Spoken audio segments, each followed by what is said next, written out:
नमस्कार सभी को। मेरे चैनल में आप सभी का हार्दिक स्वागत है। आज मैं उपस्थित हूँ मुंशी प्रेमचंद द्वारा लिखित उपन्यास गोदान का अगला भाग लेकर। 11 भाग इसके हो चुके हैं, आज 12वां भाग है। और पीछे के जो भी भाग हैं वो आपको मेरे इसी चैनल पर प्लेलिस्ट के अंतर्गत प्राप्त हो जाएंगे। आपको लिंक मैं इसी वीडियो के डिस्क्रिप्शन बॉक्स में दे दूंगी, सुनिएगा अवश्य। ये मुझे प्रेमचंद द्वारा लिखित कालजयी उपन्यास है गोदान। तो आइए इसका कथानक प्रारंभ करते हैं। प्रातःकाल होरी के घर में एक पूरा हंगामा हो गया। होरी धनिया को मार रहा था, धनिया उसे गाली दे रही थी। दोनों लड़कियां बाप के पांव से लिपटी चिल्ला रही थीं और गोबर माँ को बचा रहा था। बार बार होरी का हाथ पकड़कर पीछे ढकेल देता, पर ज्यों ही धनिया के मुंह से गाल निकल जाती, होरी अपने हाथ छुड़ाकर उसे 2-4 घूंसे और लात जमा देता। उसका बूढ़ा क्रोध जैसे किसी गुप्त संचित शक्ति को निकाल लाया हो। सारे गांव में हलचल पड़ गई। लोग समझाने के बहाने तमाशा देखने आ पहुंचे। शोभा लाठी टेकता खड़ा हुआ। दाता दीन ने डांटा, ये क्या है होरी, तुम बावले हो गए हो क्या? कोई इस तरह घर की लक्ष्मी पर हाथ छोड़ता है? तुम्हें ये रोग न था क्या? हीरा की छूत तुम्हें भी लग गई? होरी ने पालागन करके कहा, महाराज तुम इस वक्त न बोलो, मैं इसकी आज बांध छुड़ाकर दम लूँगा। मैं जितना ही तरह देता हूँ उतना ही ये सिर चढ़ती आती है। धनिया सजल क्रोध में बोली, महाराज तुम गवाह रहना, मैं आज इसे और इसके हत्यारे भाई को जेल भिजवाकर तब पानी पीऊँगी। इसके भाई ने गाय को माहौर खिलाकर मार डाला। अब जो मैं थाने में रपट लिखाने जा रही हूँ तो ये हत्यारा मुझे मारता है। इसके पीछे अपनी जिंदगी चौपट कर दी और उसका ये इनाम दे रहा है।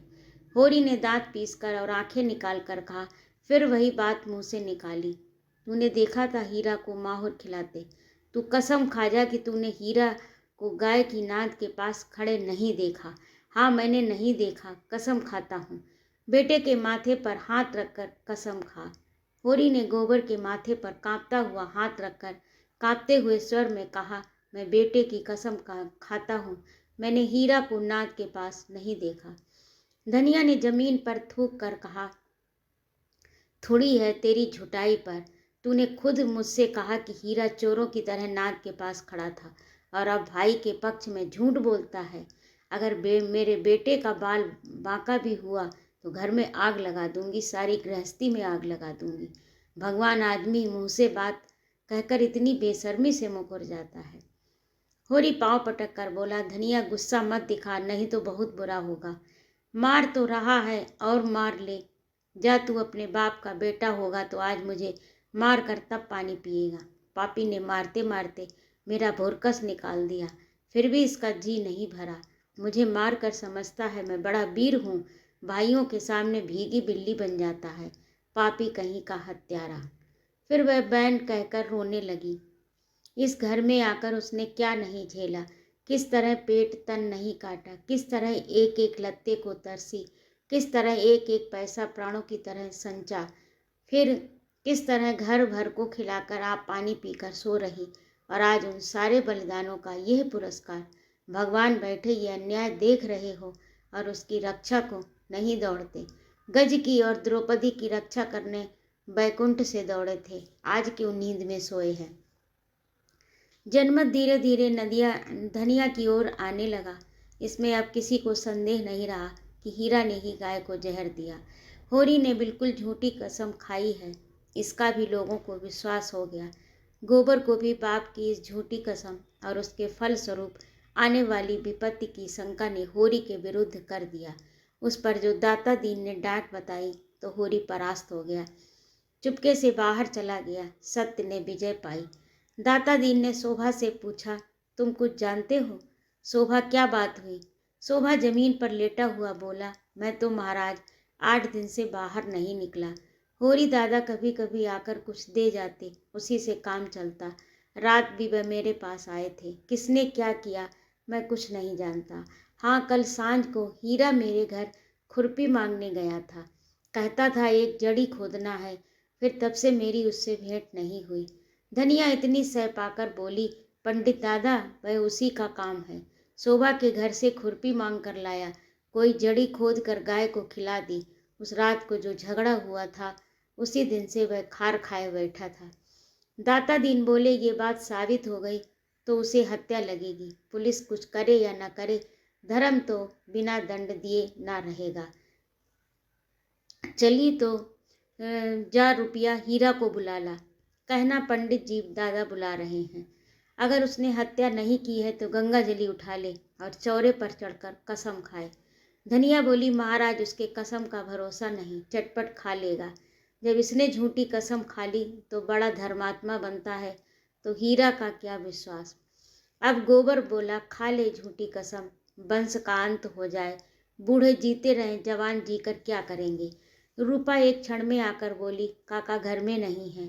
पंडित दादा, काकी कहती हैं कहीं चले गए हैं। दाता दीन ने लंबी दाढ़ी फटकार कर कहा, तूने पूछा नहीं कहाँ चले गए? क्या घर में छिपा बैठा हो? क्या पता, देखो तो सोना भीतर तो नहीं बैठा है। धनिया ने टोका, उसे मत भेजो दादा, हीरा के सिर हत्या सवार है, न जाने क्या कर बैठे।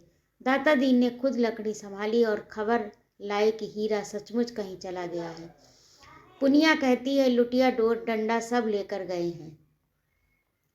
पुनिया ने पूछा भी कहाँ जाते हो, पर बताया नहीं। उसने 5 रुपए आले में रखे थे, रुपए वहाँ नहीं है, शायद रुपए भी लेते गए। धनिया शीतल हृदय से बोली, मुख में कालिक लगाकर कहीं भागा होगा। शोभा बोला, भाग के कहाँ जाएगा, गंगा नहाने न चला गया हो। धनिया ने शंका की, गंगा जाता तो रुपए क्यों ले जाता, और आजकल कोई पर्व भी तो नहीं है। इस शंका का कोई समाधान न मिला। धारणा दृढ़ हो गई, आज होरी के घर भोजन नहीं पका, न किसी ने बैलों को सानी पानी दिया। सारे गांव में सनसनी फैली हुई थी। 2-2, 4-4 आदमी जगह जगह जमा होकर इसी विषय की आलोचना कर रहे थे। हीरा अवश्य कहीं भाग गया, देखा होगा कि भेद खुल गया, अब जेल जाना पड़ेगा, हत्या अलग लगेगी, बस कहीं भाग गया। पुनिया अलग रो रही थी, कुछ कहा न सुना, न जाने कहाँ चल दिए। जो कुछ कसर रह गई थी वह संध्या समय हल्के के थानेदार ने आकर पूरी कर दी। गांव के चौकीदार ने इस घटना की रपट की, जैसा उसका कर्तव्य था, और थानेदार साहब भला अपने कर्तव्य से कब चूकने वाले थे। अब गांव वालों को भी उनकी सेवा सत्कार करके अपने कर्तव्य का पालन करना चाहिए था। दाता दीन, झिंगुरी सिंह, नोखेराम, उनके चारों प्यादे, मंगरू शाह, लाला पटेश्वरी सभी आ पहुँचे और दरोगा जी के सामने हाथ बांधकर खड़े हो गए। होरी की तलवी हुई जीवन में यह पहला अवसर था कि वह दरोगा के सामने आया। ऐसा डर रहा था जैसे फांसी हो जाएगी। धनिया को पीटते पीटते उसका एक अंग फड़क रहा था। धनिया को पीटते पीटते भी उसका एक अंग फड़क रहा था।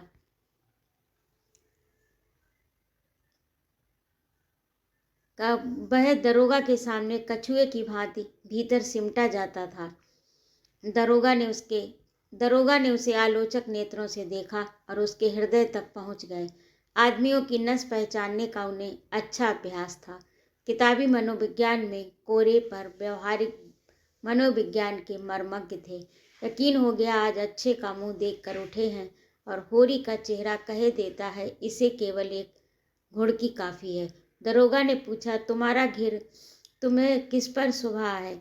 होरी ने जमीन छुई और हाथ बांध कर बोला, मेरा सुभा किसी पर नहीं सरकार, गाय अपनी मौत से मरी, बुढ़ी हो गई थी। धनिया भी आकर पीछे खड़ी थी, तुरंत बोली, गाय मारी है तुम्हारे भाई हीरा ने, सरकार ऐसे बौड़म नहीं है, जो कुछ तुम कह दोगे वे मान लेंगे।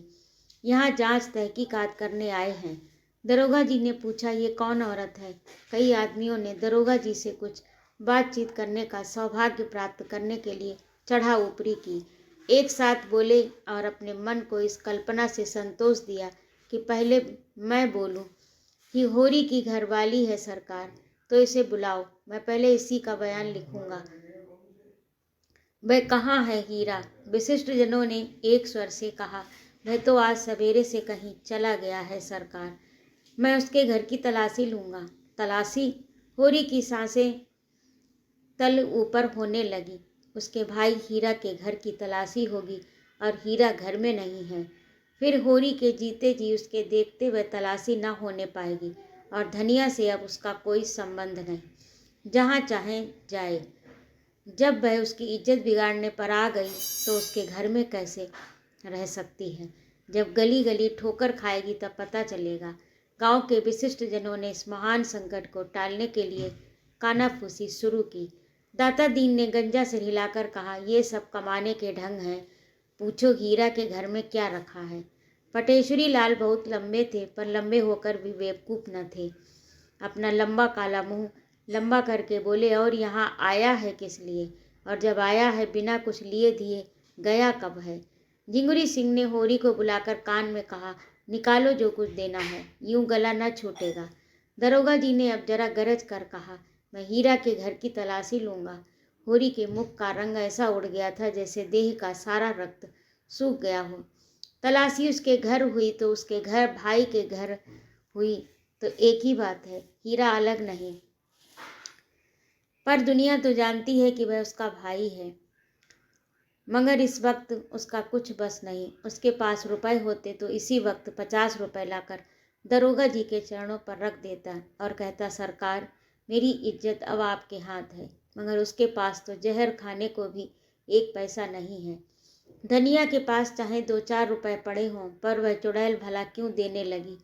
मृत्यु दंड पाए हुए आदमी की भांति सिर झुकाए अपने अपमान की वेदना का तीव्र अनुभव करता हुआ चुपचाप खड़ा रहा।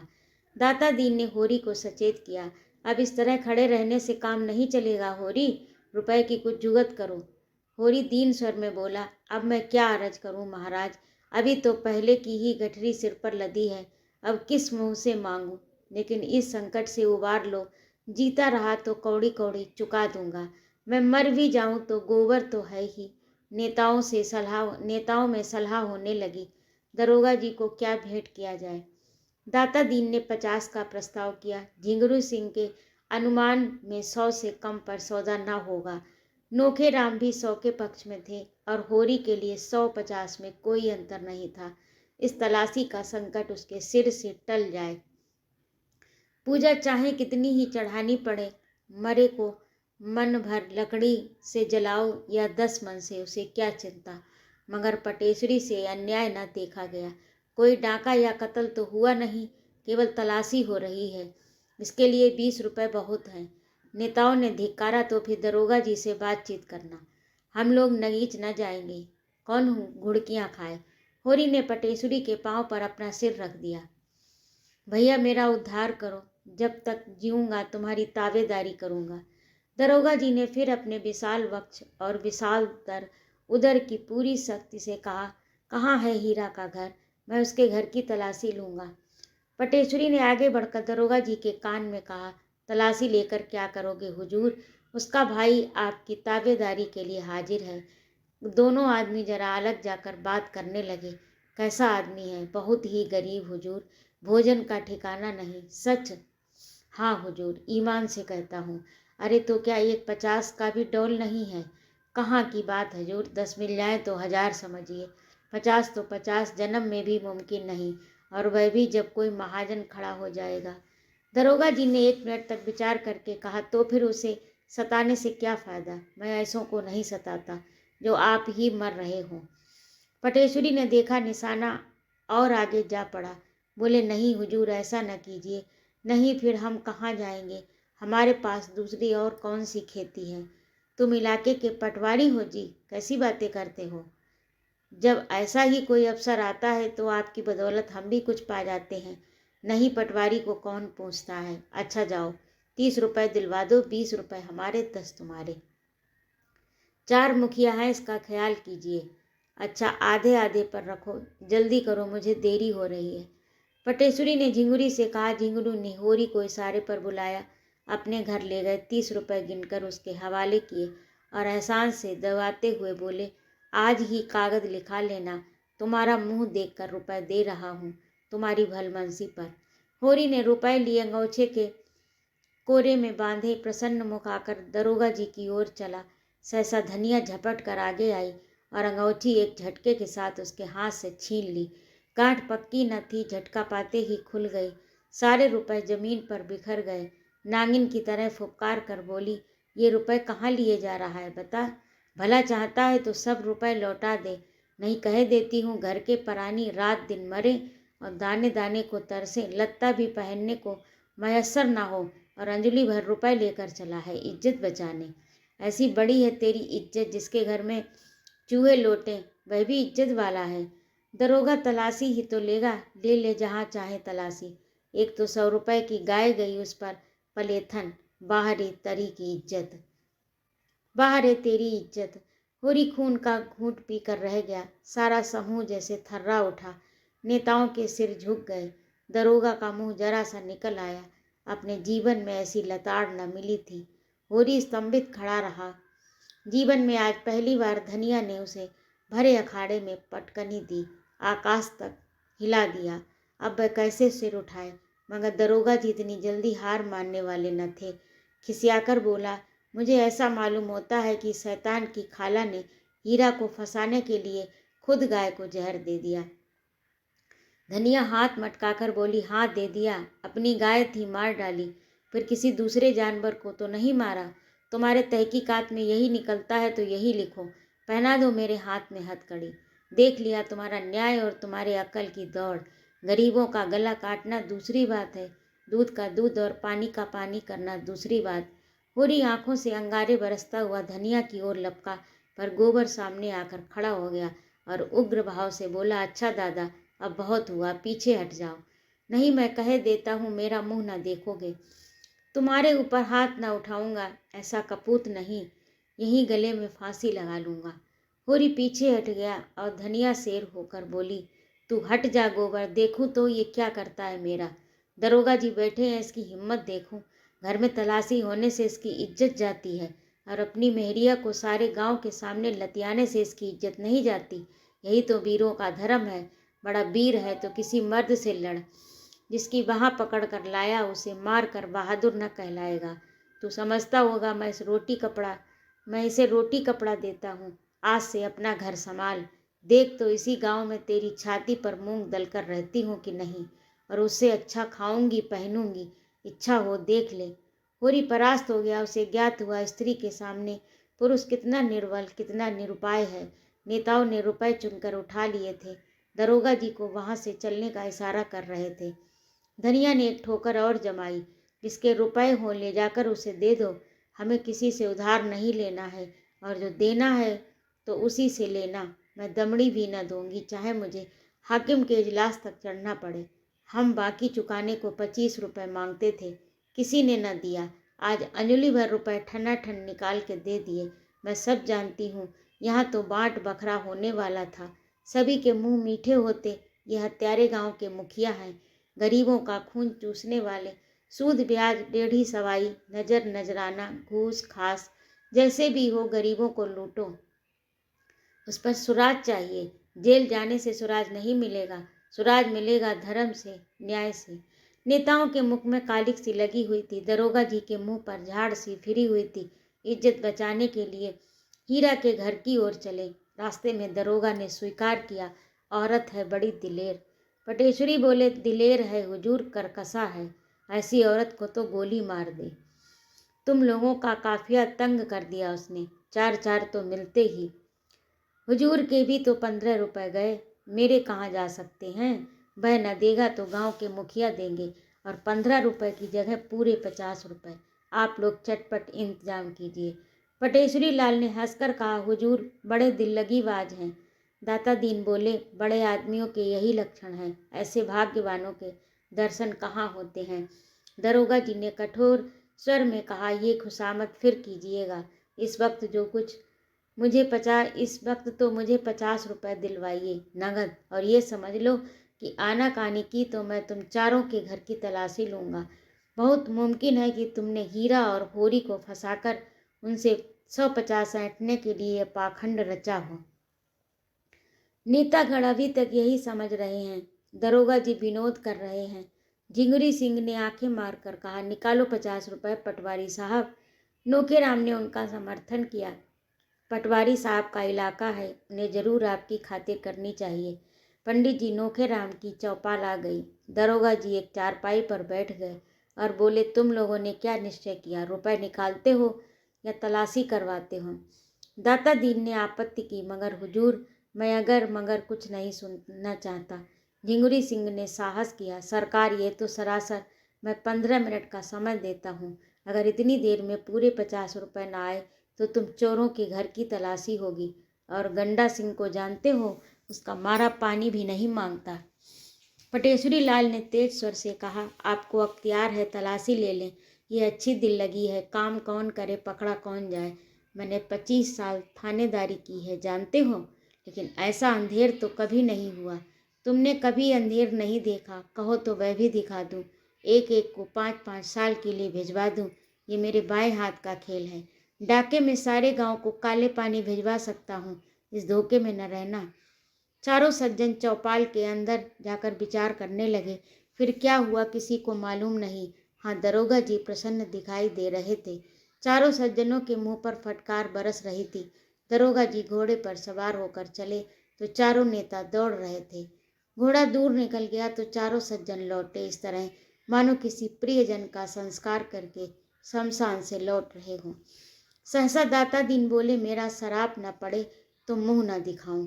नोखेराम ने समर्थन किया, ऐसा धन कभी फलते नहीं देखा। पटेश्वरी ने भविष्यवाणी की, हराम की कमाई हराम में जाएगी। झिंगुरी सिंह को आज ईश्वर की न्यायपरता में संदेह हो गया था। भगवान न जाने कहाँ है, ये अंधेर देखकर भी पापियों को दंड नहीं देते। इस वक्त इन सज्जनों की तस्वीर खींचने लायक थी। तो ये था आज का भाग। आपको कैसा लगा कमेंट करके अवश्य बताइएगा। और यदि आपको मेरा कहानी सुनाना अच्छा लगा हो तो कृपया मेरे चैनल को सब्सक्राइब अवश्य करें, लाइक और कमेंट करें तथा अपने मित्रों में शेयर भी करें। सुनने के लिए बहुत बहुत धन्यवाद। जय माँ भारती।